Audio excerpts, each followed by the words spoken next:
이원입니다. 지금 약간 연습용이라 볼 수가 있고요. 현재 박기호 논술학원에서 첨삭을 진행하면서 학생들에게 약간 보충 설명할 자료로 만들려는 것이니까 뭐 편집에 연연하지 않았어요. 나중에 혹시 정식으로 이 자료들을 올리게 될 때는 뭐 AI 성우를 쓴다든지 아니면 원고를 제대로 작성을 해서 거기에 대해서 좀 최대한 완성도 높게 올리려고 하겠지만 지금은 뭐 횡설수설을 할 수도 있고 약간 말이 좀 버벅거릴 수도 있고 여하튼 약간의 문제가 있겠지만 자체적으로 약간 편집하고 깨끗한 어떤 영상이다 이렇게 생각하고 봐주시면 좋겠습니다. 자, 그러면 연습용이니까 그렇게 일단 자료를 올린다는 개념으로 일단 임시적으로 이렇게 만들어 보겠습니다. 자, 우선은 문제를 받았을 때 어떤 부분에 대해서 말을 할 텐데요. 우리가 처음에 논술을 할 때 문제를 받으면 문제를 당연히 읽겠죠. 그럼 약간 논제 분석의 어떤 절차를 밟게 될 거예요. 이 문제가 어떤 유형으로 되어 있는지, 예를 들어서 뭐 비교형인지 분류형인지 설명인지 비판인지 대안인지 주장인지 이런 거에 따라 가지고 적절한 어떤 논의 흐름이 있을 수가 있거든요. 그러니까 약간 유형 공식이 있을 수 있습니다. 이건 아까 박기호 선생님 영상 강조하신 거죠. 자, 그리고 뭐 당연히 논술하는 어떤 논제의 어떤 순서대로 이렇게 해도 이런 유형 공식이 나오게끔 이렇게 구성하는 경우가 있는데 대학 측에서 약간 예상하는 답안들이 주로 약간 순서대로 구성된다. 근데 순서대로 구성되더라도 간혹 가다가 이렇게 유형 공식이 상당히 적용되는 경향이 있을 수가 있다. 이 순서대로 하다 보면 당연히 분류와 비교 같은 경우는 약간 도입부가 필요한 경우도 있으니까는 약간 특수적인 어떤 부분들도 존재할 수가 있습니다. 그리고 여기 같은 경우 예를 들어서 비교 같은 경우는 이런 유형 공식으로 하자면 공기차대라는 공식이 있을 수가 있어요. 만약 이걸 모른다면 먼저 공통점과 차이점으로 단순하게 약간 단순화시켜서 생각해도 일단은 무리가 없습니다. 좀 더 정교하게 쓰려면 당연히 공기차대 공식을 쓰는 게 좋습니다. 이렇게 먼저 문제의 유형을 파악하고 나가고 문제 유형이 파악이 되면 전체 어떤 논리의 흐름에 확정을 할 수 있는 어떤 후보들이 생기게 되겠죠. 그러고 나면 이제 뭘 채워넣어야 될지에 대해서 고민을 좀 해야 돼요. 그게 이제 정보값. 어떤 것을 채워넣어야 되는가. 저는 이거를 약간 서술형 답안, 숨겨진 서술형 답안, 달리 말해서 채점자 입장에서는 채점 포인트가 되겠죠. 이런 항목들은 꼭 있어야 된다라는 채점 포인트가 있어요. 이거를 출제자가 당연히 어느 정도는 염두에 두거든요. 그냥 논리적으로 창의적으로 쓰라고 하지 않아요. 그렇게 될 경우에 너무 약간 두서없이 될 수가 있고 주관적으로 채점할 경향이 강해지기 때문에 우리나라 논술에서는 많은 사람들이 관심을 갖고 있잖아요. 입시 같은 경우는 그러다 보니까 약간 어느 정도는 답을 맞추는 것을 기본으로 두기 때문에 그런 항목들을 약간 숨겨놓기도 합니다. 보통의 경우에 저는 이제 5개에서 10개 정도를 숨겨놓는다고 얘기를 해요. 그러니까 4개 이하로 만약에 본인이 찾아냈고 느슨하게 쓴다면 문제가 될 수 있을 것이에요. 예를 들어 가와 나와 다를 비교하라고 했는데 가나 다 요약하고 끝나면 하나, 두 개, 세 개 그렇게만 얘기하고 끝나게 되겠죠. 그럼 뭔가 어떤 분량이라도 좀 약간 문제가 된다고 생각하면 좋을 것 같아요. 일반적으로 약간 400자 기준으로 두고 200자일 경우는 정말로 몇 개 안 될 수도 있겠죠. 정보값이 400자 기준으로 뒀을 때도 한 5개에서 6개는 염두에 두고 쓰는 게 좋고요. 그럼 뭐 당연히 600자가 넘어가면 8개 1000자가 넘어가면 더 많으면 좋아요. 사실 10개 이상은 상관이 없습니다. 10개 이상은 상관이 없어요. 그걸 가지고 분량에 맞게 압축해 줄 수 있으면 좋을 것 같아요. 예를 들어서 지금 약간 예상 채점 항목 이건 약간 비교에 관련된 것들인데 다라에 대해서 공통점과 차이점을 얘기하라고 얘기를 했어요. 그럼 공통점과 차이점을 자세하게 얘기해 줘야겠죠. 만약에 그냥 비교하라고 했다면 차이점 중심으로 써도 상관이 없습니다. 공통점은 살짝만 써주고 차이를 비교하다 보면 당연히 공통점이 약간 포함되게 돼 있거든요. 근데 일반적으로 그런데 공통점과 차이점을 분명히 진술하라고 했으면 약간 비중을 어느 정도 섞어주는 게 좋아요. 그랬을 때 보통의 경우 하나씩만 쓸 가능성이 높아요. 그럼 2개 상식적으로 말이 안 된다는 거예요. 이걸 예를 들어서 400자 내외라고 얘기합시다. 분량이 없으면 더 많아지겠지만 400자 내외라고 봤을 때면 적어도 제가 뭐라고 그랬죠? 5개에서 6개는 찾아내는 게 좋다. 5개만 찾아내도 좋은데 저는 개인적으로 6개 정도씩은 기본적으로 찾아내는 게 좋다라고 생각을 해요.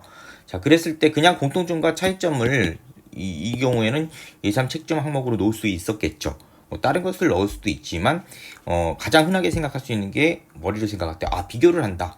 근데 공통점과 차이점을 비교하라고 했다. 서술하라고 했다. 이럴 경우에는 공통점과 차이점에 대해서 몇 개의 항목이 있는지를 먼저 생각하게 될 건데, 하나씩 찾아내면 2개 안 되죠. 2개씩 찾아내 볼까요? 뭐 그래도 상관없지만 4개, 좀 느슨하다고 본인이 그냥 생각을 하세요. 좀 더 꼼꼼하게 쓰는 것이 항상 문제가 되지 않는다라고 생각하면은 크게 틀리지 않아요. 답을 맞추는 곳이 있고 어느 정도 흐름이 맞는 맥락 위주가 되는 곳이 있을 수가 있는데, 어떤 경우에도 답을 맞추는 걸 기본으로 두고 맥락을 강조하는 경우, 그러니까 논리적으로 써야 되는 것, 창의적으로 써야 되는 것까지 이게 확장이 되는 거지, 아예 이 답을 맞추는 거에 대한 염두가 안 두어지고, 논리적으로 서술해서 완성하라, 이런 것은 최근에 입시 논술에서는 약간 많이 나타나지 않는 경향이고, 답을 맞추는 게 일단 중요합니다. 그게 되고 나서 뭐가 그 다음 넘어가는 부분들이 논리적인 완성, 이런 것이 중요해집니다.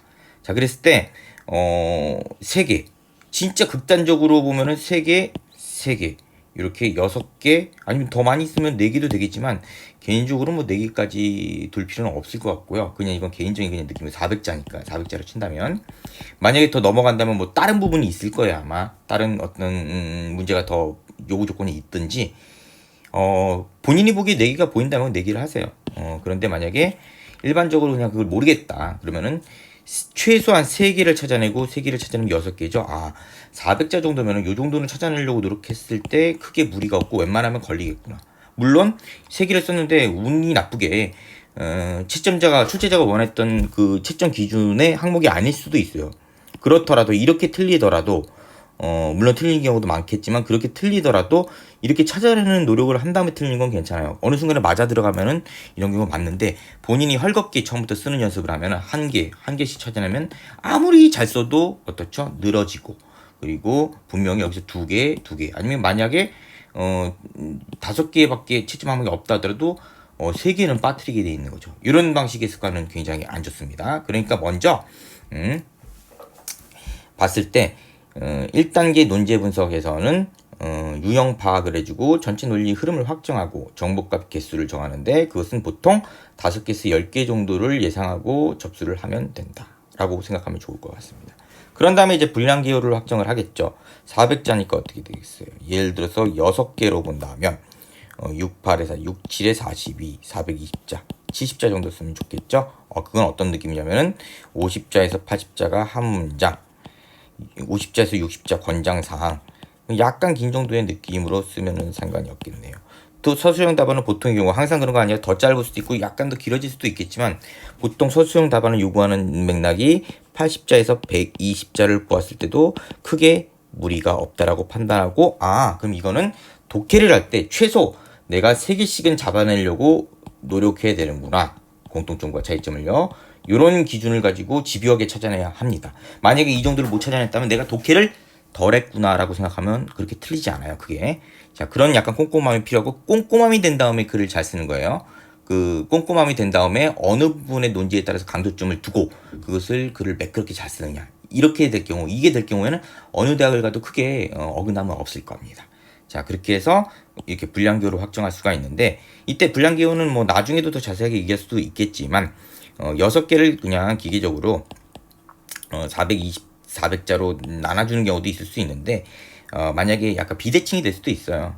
나는 공통점은 한 100자만 쓰고 어떤 특수한 상황이라서 차이점은 300자를 써야 될 것 같다라고 생각한다면, 이 100자 안에 3개를 우겨놓고 300자를 3개를 배분하는 방식을 써서 할 수가 있겠죠. 이건 먼저 큰 어떤 미션의 큰 흐름으로 전반부와 후반부를 나누고 거기에 대해서 정보값이 맞추어 들어가는 방식이 될 거예요. 이럴 경우에 얼마만큼 밀도 있게 써야 하는지, 정보값은 충분히 확보되는지, 이런 것까지 알 수가 있겠죠. 2가지가 있을 수 있다고 했어요. 전체 정보값을 가지고 균등하게 나누는 것, 그리고 전반부와 후반부를 크게 먼저 분량을 나누고 그 안에 정보값을 알맞게 분량을 배치하는 법, 이렇게 2가지가 있을 수가 있습니다.